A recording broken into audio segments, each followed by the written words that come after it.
tempat tanggal lahir dan jenis kelaminnya melalui Dukcapil. Jadi pada saat teman-teman admin di BPP untuk menginput data petani, sebelumnya harus tervalidasi oleh data di Dukcapil. Jadi dipastikan kevalidan datanya bahwa petani tersebut memang ada orangnya yang terdaftar di Dukcapil dan seperti itu. Selanjutnya data tersebut recording in progress oleh admin Kabupaten Kota. Baik, kemudian di tingkat provinsi juga punya data sendiri, yaitu data penyeluruhan, data penyuluh di tingkat provinsi dan data pengembangan penyuluhan provinsi, yaitu di dinas yang dijalankan komite penyuluhan petaninya. Selanjutnya di tingkat pusat juga ada data, yaitu data penyuluh pertanian. Data ini di pusat disimpan, kemudian kita lakukan pemrosesan untuk dilakukan penyuluh. Di bawah ini kita juga telah melakukan, karena kita juga telah bekerja sama dengan Dukcapil, data-data tersebut khususnya data petani ini kita lakukan pengpadanan di Dukcapil. Dari hasil pengpadanan itu kalau ada data yang belum padan akan kita informasikan kembali melalui aplikasi simultan itu untuk dapat dilakukan perbaikan data tersebut oleh admin, khususnya di admin BPP.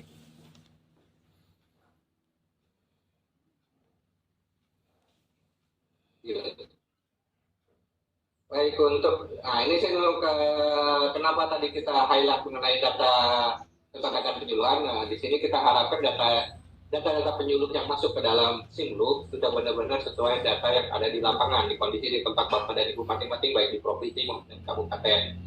Di mana data-data tersebut kita temui bahwa kita harus mengisi NIK, di mana data-data yang masuk masih ada yang tidak terisi dengan lengkap dan benar. Ya. Di antaranya mengenai NIK, kita juga perlu ada NIK di data ketenagaan penyuluhan, karena diharapkan nanti ini sebagai kunci atau istilahnya cicit kawin untuk melihat dengan data-data yang lainnya yang terkait dengan data penyuluh tersebut. Ya. Selain itu NID-nya juga, kemudian tanggal lahir, nama HP, statusnya, kemudian wilayah kerjanya, itu ada. Oh iya, berubah. Nah, nomornya aja lah. Ini aja. Ya, berubah. Ya. Ya, baik itu. Jadi data yang ada sekarang ini di Sidoarjo, kalau kami lihat NIK-nya masih ada yang tidak sesuai format. Misalnya seharusnya 16 digit, tapi ada yang lebih dari 16 digit ya terdaftar di Sidoarjo, ada yang lebih. Ada yang kurang, ada yang lebih, ataupun ada yang kosong sama sekali tidak terisi, atau hanya angka 0 saja atau angka kabupatennya saja, misalnya 3171 4 digit. Itu tolong diisi sesuai panjang digit dari NIK tersebut, tidak perlu pakai karakter lain ya. Seperti yang dicontohkan sini ada NIK-nya yang tidak 16 digit, kemudian tidak sesuai format NIK, misalnya angkanya 0 sebanyak 16 digit, terus angka-angka yang sama, terus angka yang acak, dan bahannya karakter yang bukan angka, malah ada yang tidak diisi sama sekali. Jadi ini tolong dilakukan verifikasi lagi, ditanyakan lagi ke masing-masing penyuluhnya untuk dilengkapi datanya yang mengenai NIK ini. Sama juga dengan NIP-nya. Ya. Bagi penyuluh yang PNS, yang ASN maupun yang P3K, mereka ada NIP-nya. Tolong itu juga tolong dilengkapi ya, mengenai jumlah digitnya yang harusnya 18 digit, tapi didapati ada beberapa juga yang masih banyak yang tidak 18 digit. Kemudian tidak sesuai format juga. Jadi di sini formatnya adalah angka saja, tidak perlu ada karakter, misalnya titik atau spasi atau tanda minus dan sebagainya, itu tidak perlu dimasukkan, jadi full angka semua, banyak 18 digit dan tidak boleh diisi kosong juga ya. kemudian mengenai status, ini status dari teman-teman penyuluh juga ini khususnya di yang ASN bisa dilakukan pengisian, apakah statusnya masih aktif, apakah pensiun, meninggal dunia, atau berpindah struktural, atau sedang tugas belajar, atau masih CPNS. Itu tolong dilakukan pengupdatean sesuai dengan kondisinya sekarang seperti apa. Kemudian mengenai tanggal lahir juga tolong diisi, tanggal lahir tanggal lengkap, tanggal, bulan, dan tahunnya. Nah, karena dia dari tanggal lahir ini kita bisa mengetahui usia dari penyuluh tersebut. Jadi kita dalam rangka merencanakan atau merancang, misalnya ada berapa sih penyuluh yang berapa tahun lagi akan pensiun, dan kita bisa mengantisipasi dari data tersebut. Kemudian nomor HP, ini yang banyak yang masih kosong ya teman-teman, ini tolong diisi. Kenapa? Nah, dari nomor HP ini lah kita nanti bisa istilahnya khususnya yang sekarang ini mengenai pemberian bantuan pulsa.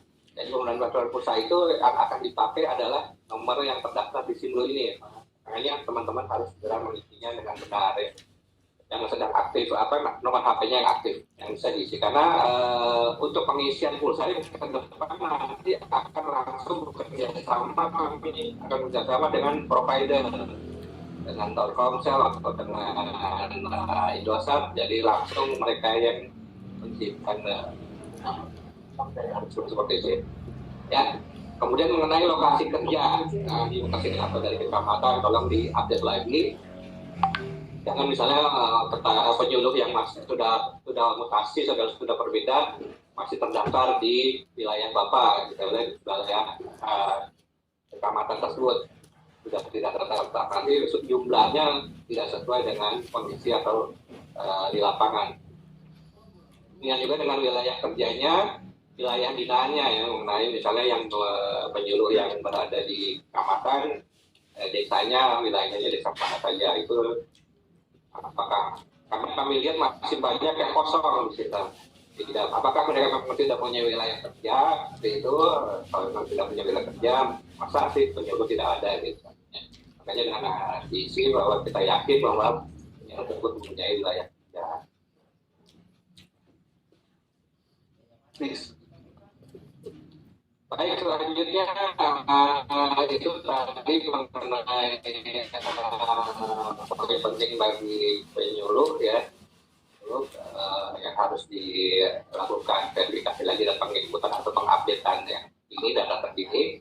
Selanjutnya di sini juga kan ada tentang kelembagaan penyuluhan. Ini mungkin tidak perlu dijelaskan, masing-masing bisa lihat sendiri mana yang masih kosong. Di antaranya data-data yang mengenai nomenklaturnya, mungkin nomenklaturnya sudah berubah. Kemudian misalnya nama kepala dinas, ya, kemudian koordinatornya sudah berganti, tolong diupdate lagi. Kemudian unit kerja yang menangani penyuluhan, misalnya di dinas provinsi, apakah ditangani oleh bidang atau langsung seksi atau hanya KJF saja, itu tolong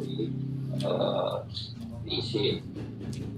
Kemudian untuk ada juga mengenai foto dari bangunannya. Kemudian dari alamatnya juga tolong diisi sehingga kita memudahkan untuk mengetahui ada di mana sebenarnya lembaga penyuluhan itu ada. Titik koordinatnya juga tolong diisi.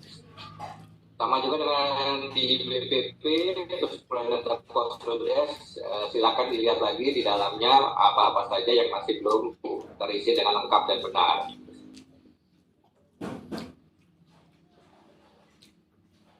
Selanjutnya, data yang kita harapkan data itu benar-benar valid dan benar adalah data petani anggota Poktan. Ya, memang seharusnya sebelumnya Poktannya sendiri sudah harus terisi dengan benar sesuai dengan kelompok tani yang ada di wilayah kerja Bapak dan Ibu sekalian.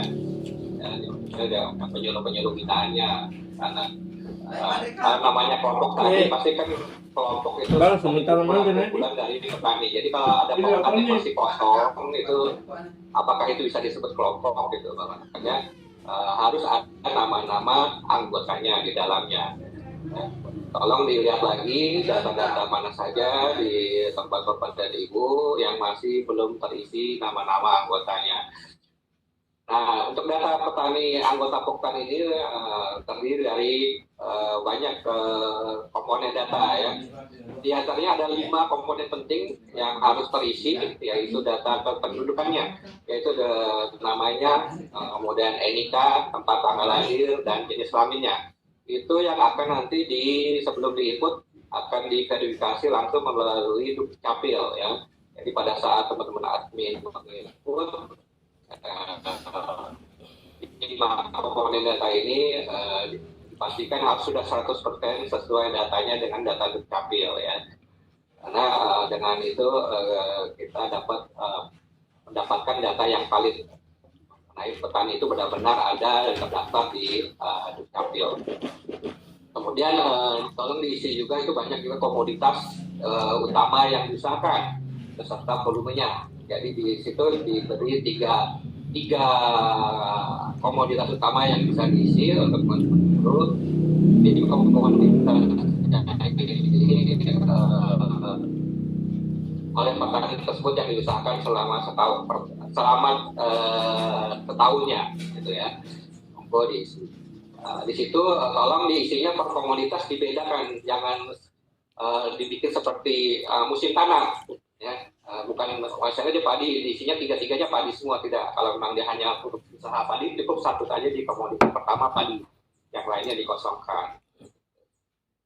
Kemudian selain itu adalah total luas lahan yang diusahakan dan total luas lahan yang dimiliki. Ini tolong input juga dengan baik sesuai data petani tersebut, karena ini yang dipakai oleh alokasi dalam memfilter mana saja sih petani yang dianggap memasuki kriteria di bawah 2 hektar penerima dari pupuk bersubsidi di alokasi. Ya.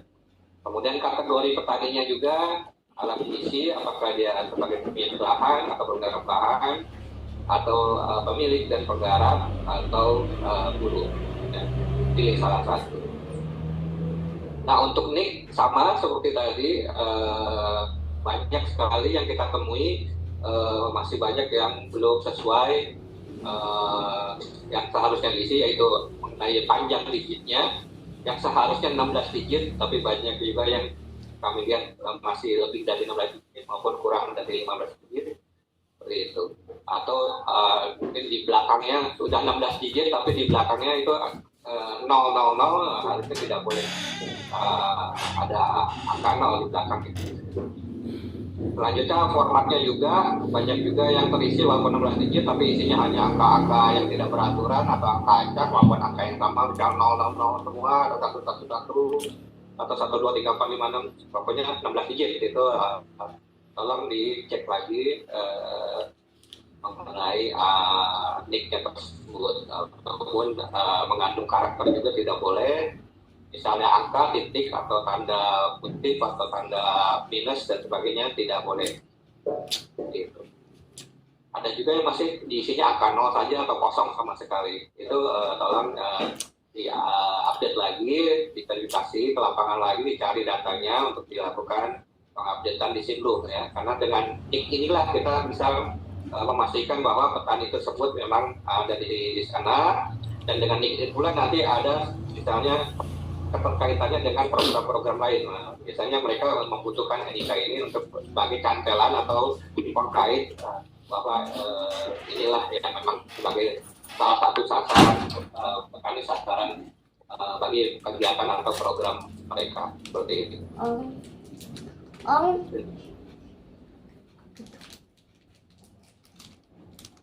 Tadi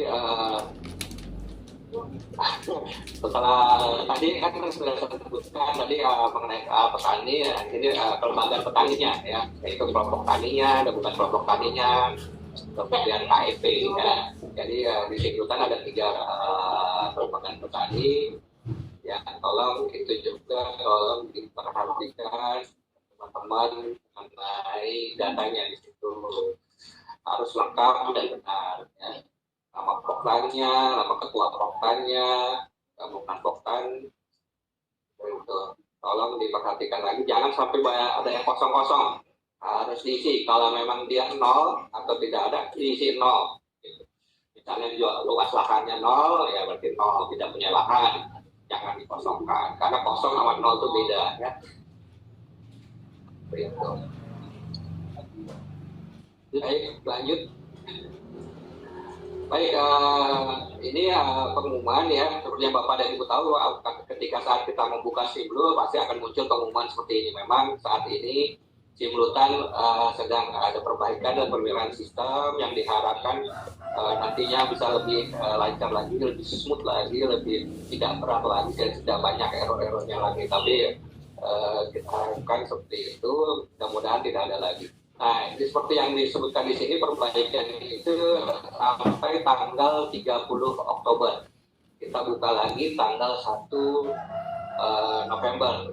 Tapi kemudian tanggal 1 dan 2 kita masih sepertinya, tanggal 31 dan 1 November mungkin kita akan lakukan uji coba dulu untuk kita pastikan kita buka secara full pada tanggal 2-nya. Itu. Jadi kami sampaikan juga bahwa memang Simlu saat ini banyak pengembangan, banyak pemeliharaan, karena kedepannya kita harapkan dan ataupun aplikasi ini berjalan dengan baik dan smooth atau lancar. Baik, itu kita lanjutkan. Teman-teman penyuluh atau admin ini pada saat yang lalu kan pernah kita bisa melihat laporan dari Simlu dengan mengakses dengan user dan passwordnya guest-guestnya. Kemudian sekarang tidak bisa lagi, kita buatkan lagi alamat baru untuk bisa dari itu untuk melihat laporan dari Simlu yang telah diikut oleh admin, yaitu dengan alamat di simlu.pertanian.go.id/guest report. Ya, silakan data dengan laporan yang lama. Di sini kami hanya menampilkan data agregatnya saja, yaitu data rekapnya atau jumlahnya saja, di mana juga tidak ditampilkan sampai detail, yaitu mengenai namanya, nama pokoknya, nama petaninya dan sebagainya, gitu kan. Karena saat ini kita tidak kita ketahui sekarang sedang ada namanya Undang-Undang Perlindungan Data Pribadi ya, dan mana kita data-data kita, data petani di sini atau data ini kita lindungi, tidak terlalu banyak diekspos, tidak terlalu terbuka sama sekali ya. Jadi apabila Bapak dan Ibu ingin melihat data sampai ke detail, monggo silakan menggunakan user dari admin masing-masing, admin BB maupun admin kabupaten. Silakan di sini menu awalnya di awal ada 3 data, yaitu data kelembagaan, yaitu data-data mengenai dinas provinsi, dinas kabupaten, di BPP, dengan Portudes, kemudian data dari ketenagaan penyuluhan, dan data kelembagaan.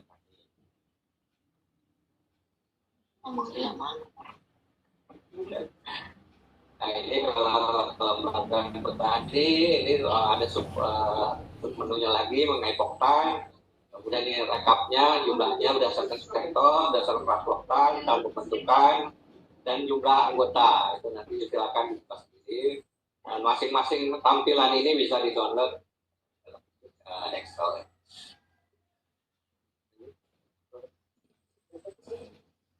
Baik, itu yang bisa saya sampaikan mengenai apa saja yang kita harapkan atau Bapak dan Ibu harus lakukan untuk bisa mengupdate data yang ada di Simlu. Kita sementara prioritas dulu di data penyuluh, karena data penyuluh ini yang kita ditanyakan nih mengenai data penyuluh. Sebenarnya kita penyuluhnya ada berapa sih sebenarnya secara total seluruh Indonesia? Apakah benar memang ada penyuluh di sana dan sebagainya. Kemudian mengenai mengenai data petani, karena kita memang jauh istilahnya ini petani ya. Baik, selanjutnya kita kembalikan dulu ke Ibu Oce. apakah kita Mbak Des tanya jawab? Suara si guru aku kan Baik, kepada Bapak Hari Sumaryanto yang telah memaparkan materi tentang updating data simultan. Selanjutnya kita lanjut. ya, Nick sudah benar sesuai EKTP, tapi tidak lolos Dukcapil ya di Simluh ya. Ini maksudnya yang di Simluh. Itu yang seperti kita sampaikan bahwa data di Dukcapil ini mereka perlu juga bantuan untuk mengupdate data mereka. Kalau memang data mereka di Dukcapil tidak sesuai, tolong teman-teman ini bisa datang ke Dinas Dukcapil setempat untuk menyampaikan bahwa data mereka atau yang di EKTP mereka tolong diupdate lagi sesuai dengan data yang sesuai untuk jadi sama di EKTP-nya dengan data di Dukcapil.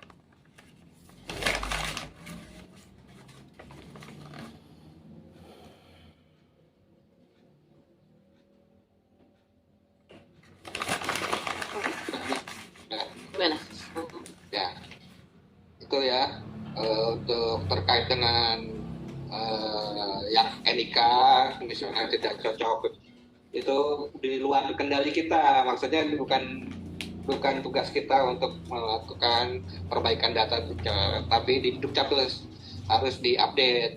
Tapi Dukcapil memerlukan data-data itu yang kita sampaikan ke mereka untuk bisa dilakukan update data di Dukcapil tersebut. Kemudian luas lahan yang lebih misalnya ada dua lahan, apakah bisa masuk dua-duanya? Selama luas lahan itu ketika tidak melebihi 2 hektar itu sesuai dengan ketentuan pasti bisa masuk di lokasi.